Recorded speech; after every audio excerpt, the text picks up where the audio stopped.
Hello viewers, कैसे हैं आप सब। उम्मीद करता हूं कि आप सब बिल्कुल ठीक होंगे। तो जिस तरह से आपको पता है, हमारे पास यहाँ पे सी शार्प प्रोग्रामिंग की लेक्चर सीरीज चल रही है। और आज के इस लेक्चर के अंदर हम बात करने वाले हैं हाउ टू क्रिएट और initialize array with user input. इसका मतलब हम किस तरह से यूजर के इनपुट की मदद से अपने एरे को इनिशियलाइज कर सकते हैं, क्रिएट कर सकते हैं। मतलब पहले हम क्या कर रहे थे कि एरे के जो इंडेक्स नंबर्स होते हैं, ठीक है, उसके ऊपर मैनुअली हम डेटा इंसर्ट कर रहे थे। लेकिन आज मैं आपको बताऊंगा कि यूजर से इनपुट लेके हम किस तरह से अपने एरे के अंदर स्टोर करते हैं वैल्यूज। तो बहुत ही ज्यादा इंपॉर्टेंट कॉन्सेप्ट है। आपने मेक श्योर करना है कि इस वीडियो को एंड तक वॉच करना है ताकि आपको इसका कंप्लीट कॉन्सेप्ट समझ में आ सके। तो वीडियो को स्टार्ट करने से पहले एक छोटी सी रिक्वेस्ट कि अगर आप मेरे चैनल पे फर्स्ट टाइम आए हो और अभी तक आपने मेरा चैनल सब्सक्राइब नहीं किया तो चैनल भी सब्सक्राइब कर लो। इसके साथ साथ बेल का आइकन भी प्रेस कर लो, क्योंकि और भी बहुत सारी वीडियोस इस लेक्चर सीरीज के अंदर आने वाली हैं। तो मैं हूं आपका सर मोहम्मद आदिल और अब हम अपना लेक्चर स्टार्ट करते हैं।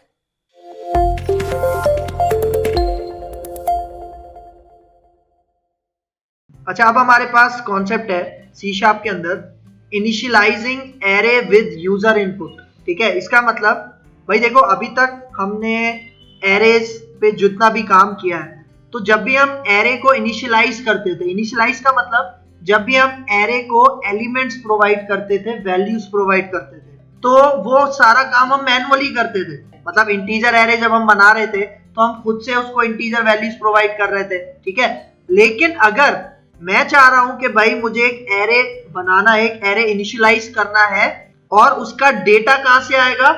यूजर इनपुट के थ्रू आएगा। ठीक है, इसका मतलब कि जब भी मैं अपने एरे को इनिशियलाइज करवाऊंगा तो वो यूजर के इनपुट के थ्रू करवाऊंगा। मतलब मेरे एरे के अंदर जो भी डेटा डालेगा वो कौन डालेगा? यूजर डालेगा। और वो इनपुट हम कहां पे लेते हैं? यूजर से, कंसोल पे लेते हैं। और इसके लिए हमने एक मेथड पढ़ा था कंसोल डॉट रीड लाइन का। ठीक है, तो इसको इंप्लीमेंट करते हैं, अपने विजुअल स्टूडियो में आते हैं।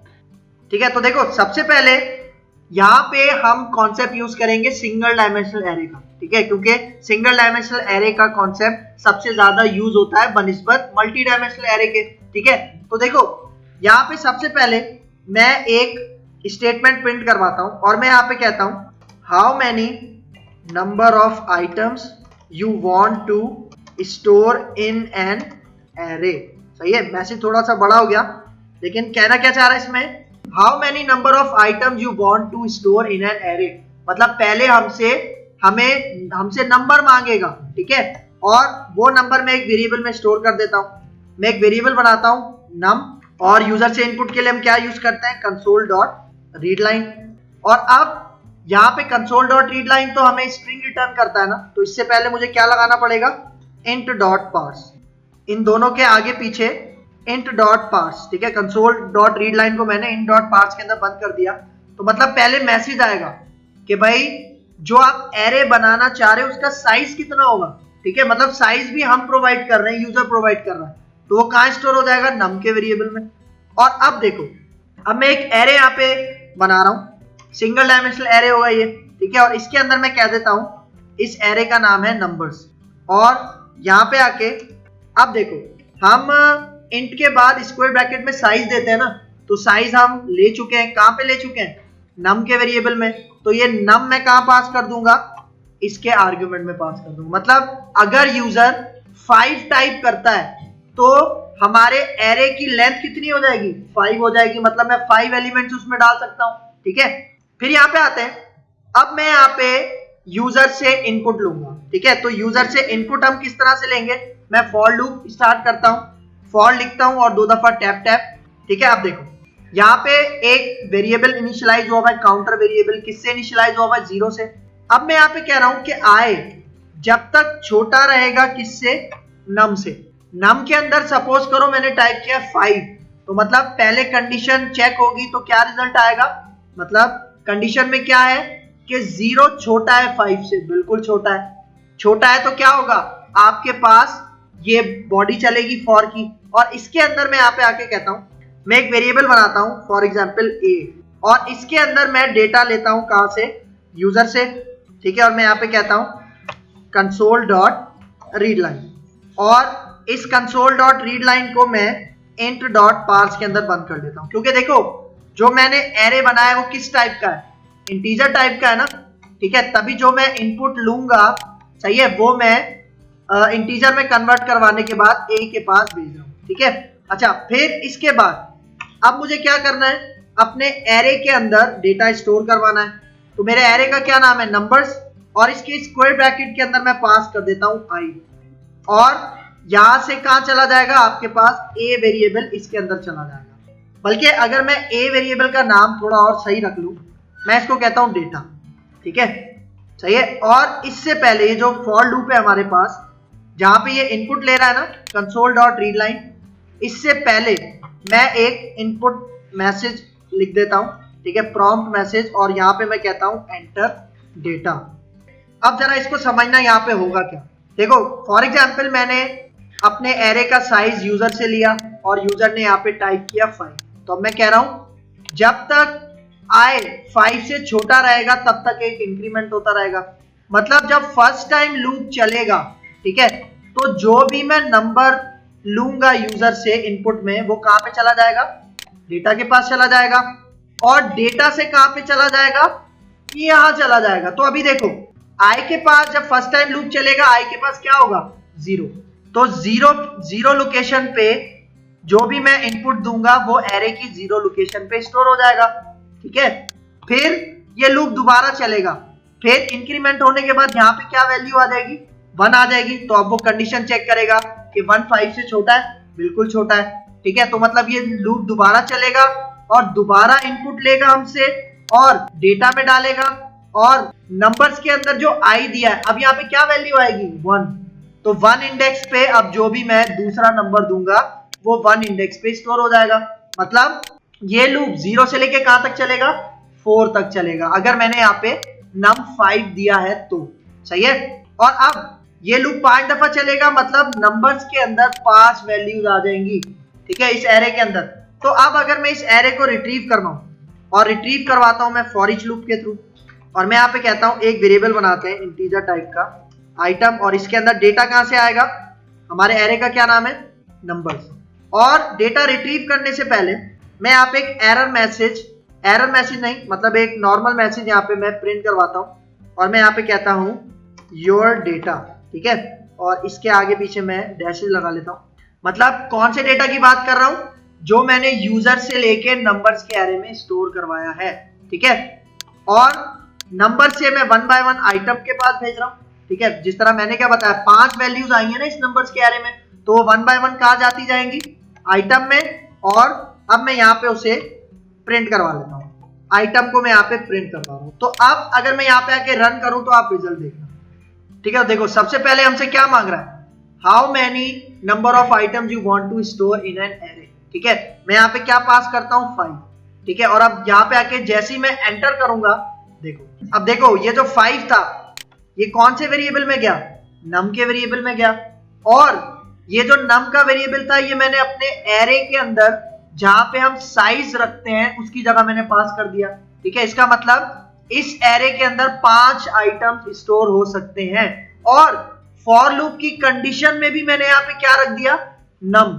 मतलब ये लूप कितनी दफा चलेगा, 5 दफा चलेगा, और 5 दफा हमसे ये इनपुट लेगा। मतलब ये जो एंटर डेटा का मैसेज है कितनी दफा आएगा, 5 दफा आएगा। मैं यहाँ पे सबसे पहले देता हूं 10, यहाँ पे देता हूं 20, 30, 40। अब देखो अब ये लास्ट दफा चल रहा है, मतलब अब जैसे ही मैं 50 दे के एंटर करूंगा, तो यहाँ पे देखो फॉर ईच लूप से पहले मैंने योर डेटा का मैसेज लिखा था, और उसके बाद ये देखो यही डेटा मैंने एरे के अंदर स्टोर करवाया ना, तो वही डेटा हमारा यहाँ पे क्या हो रहा है, रिट्रीव हो रहा है, सही है। अच्छा अगर मैं इंटीजर के अलावा स्ट्रिंग डेटा दूं यहाँ पे, तो मुझे यहाँ पे सिर्फ क्या करना है, मुझे यहाँ पे सिर्फ एरे की डेटा टाइप चेंज करनी है, ठीक है। मतलब देखो यहाँ पे ये स्ट्रिंग्स है, इंटीजर था ना, तो इसकी जगह मैं स्ट्रिंग कर देता हूँ, और यहाँ पे भी मैं क्या पास कर देता हूँ। और अब यहाँ पे आके ये जो डेटा है, ठीक है, ये इंटीजर टाइप का नहीं होगा, बल्कि ये किस टाइप का होगा, स्ट्रिंग टाइप का होगा। और अब मैं यहाँ से int डॉट पार्स हटा दूंगा, ठीक है, क्योंकि कंसोल डॉट रीड लाइन जो भी इनपुट लेगा वो स्ट्रिंग में लेगा ना, तो मैं स्ट्रिंग के वेरिएबल में ही पास कर रहा हूँ डेटा। और वो डेटा मैं कहाँ पे पास कर रहा हूँ, अपने जो नंबर्स का एरे है उसके इंडेक्स पे, ठीक है। मतलब अगर ये 5 दफा चलेगा तो i में फर्स्ट टाइम 0 आएगा, फिर 1 आएगा, फिर 2 3 4 5, इस तरह से 5 इनपुट लेगा और यहाँ पे स्टोर करवाएगा। इसको रन करते हैं। अच्छा देखो यहाँ पे आ रहा है एरर क्यों आ रहा है समझना। एरर आ रहा है आपके पास फॉर ईच लूप में। फॉर ईच लूप में क्यों आ रहा है, क्योंकि देखो अब मैं स्ट्रिंग टाइप का डेटा स्टोर करवा रहा हूँ ना, लेकिन नंबर्स अब किस टाइप का एरे है, स्ट्रिंग टाइप का है। तो मतलब यहाँ पे मुझे इंट हटा के क्या लगाना है, स्ट्रिंग लगाना है। सही है, क्योंकि अब स्ट्रिंग का डेटा इस आइटम के वेरिएबल में आएगा, तभी इसका स्ट्रिंग टाइप होना जरूरी है। तो अब यहाँ पे आके इसको रन करते हैं, रिजल्ट देखते हैं। ठीक है, अब देखो फॉर एग्जाम्पल अब मैं यहाँ पे 3 डालता हूँ। ठीक है, मतलब 3 दफा हमसे मांगेगा। मैं यहाँ पे कहता हूँ आदिल, अली, उसामा। ठीक है, एंटर करते हैं। 3 दफा था तो लूप 3 दफा ही चला। ठीक है, और हमें एरे के अंदर 3 वैल्यूज यहाँ पे स्टोर हुई। ठीक है, अच्छा अब यहाँ पे एक मसला है। देखो यहाँ पे जो हमारे पास मैसेज है ना, एंटर डेटा, ये बार बार रिपीट हो रहा है। मतलब मैं चाह रहा हूं यहाँ पे ना मैसेज पता है किस तरह से मांगे इनपुट में, कि enter data on 0 location, enter data on 1 location, enter data on 2 location, क्योंकि 3 दफा चलेगा। तो वो हम कैसे करेंगे, देखो जब हमारे पास लूप चलता है तो वो जो वैल्यू इंक्रीमेंट होती है वो कहां पे होती है, काउंटर वेरिएबल में होती है ना। तो देखो यहाँ पे मैं कह रहा हूं ना कंसोल डॉट राइट लाइन, तो मैं यहाँ पे कहता हूं एंटर डेटा ऑन लोकेशन। ठीक है, और इसके बाद मैं कॉन्कैटिनेट कर लेता हूं कौन सा वेरिएबल। सही है, तो आई में फर्स्ट टाइम क्या आएगा 0, तो मैसेज क्या प्रिंट होगा हमें, एंटर डेटा लोकेशन 0। ठीक है, और 0 पे मैं जो भी डेटा डालूंगा वो हमारे पास नंबर्स के 0 इंडेक्स पे स्टोर हो जाएगा। अच्छा अब यहाँ पे देखो फॉर एग्जाम्पल मैं यहाँ पे आके रन करता हूं तो आप रिजल्ट देखना। ठीक है, यहाँ पे क्या कह रहा है, how many number of item you want to store. मैं कहता हूं 3, एंटर करूंगा तो देखो अब क्या कह रहा है, एंटर डेटा ऑन लोकेशन 0। मैं यहाँ पे आदिल टाइप करता हूं। अब क्या कह रहा है, enter data on location 1, Ali type करता हूं। अब क्या कह रहा है, एंटर डेटा ऑन लोकेशन 2, मैं यहाँ पे क्या देता हूं उसामा। तो अब देखो 3 दिया था ना मैंने एरे का साइज, तो मतलब 0 से लेके 2 तक चलेगा। तो यहाँ पे आके एंटर करूंगा तो देखो यहाँ पे हमारे पास डेटा आ रहा है। ठीक है, अच्छा हम एक और काम कर सकते हैं भाई। देखो हमारे यूजर को तो नहीं पता ना कि इंडेक्स का क्या चक्कर होता है, मतलब ये तो हमें पता है ना कि हाँ भाई इंडेक्स पे डेटा स्टोर होता है, स्टार्ट होता है 0 से, फिर 1 पे, फिर 2 पे। अब यूजर को तो ये समझ में नहीं आएगा ना कि 0 पे डेटा क्यों स्टोर हो रहा है। सही है, तो हम क्या करते हैं, हम इस तरह करते हैं कि भाई अगर वो 3 नंबर ऑफ आइटम दे रहा है ना, तो यहाँ पे स्टार्ट होगा 1 से, फिर 2 और फिर लास्ट वैल्यू क्या आएगी 3। तो हमने क्या चेंजिंग करनी है, बस छोटी सी चेंजिंग करनी है। अच्छा देखो ये जो आपके पास नंबर्स का एरे है, नंबर्स नहीं है, अब इसको कर देते हैं हम नेम्स। ठीक है, तो यहाँ पे भी मैं इसको नेम्स कर दूंगा, यहाँ पे भी नेम्स कर दूंगा, और फॉर ईच लूप में भी मैं इसको नेम्स कर दूंगा। और अब देखो अब मैं कह रहा हूँ आई में फर्स्ट टाइम 0 आता है ना। ठीक है, तो अब मैं चाह रहा हूँ 0 नहीं 1 आए, क्योंकि अगर उसने 3 दिया है तो 1 2 3 तक चले। तो देखो मैं क्या करूंगा, इस आई के अंदर +1 करवा दूंगा। ठीक है, और आई +1 को किसके अंदर रख दूंगा, ब्रैकेट के अंदर रख दूंगा। ठीक है, तो अब होगा क्या, फर्स्ट टाइम तो आई के अंदर 0 ही आएगा ना, तो 0 के अंदर मैं क्या कर दूंगा, एक प्लस कर दूंगा। ठीक है, तो यहाँ पे मैसेज क्या आएगा, एंटर डेटा ऑन लोकेशन 1।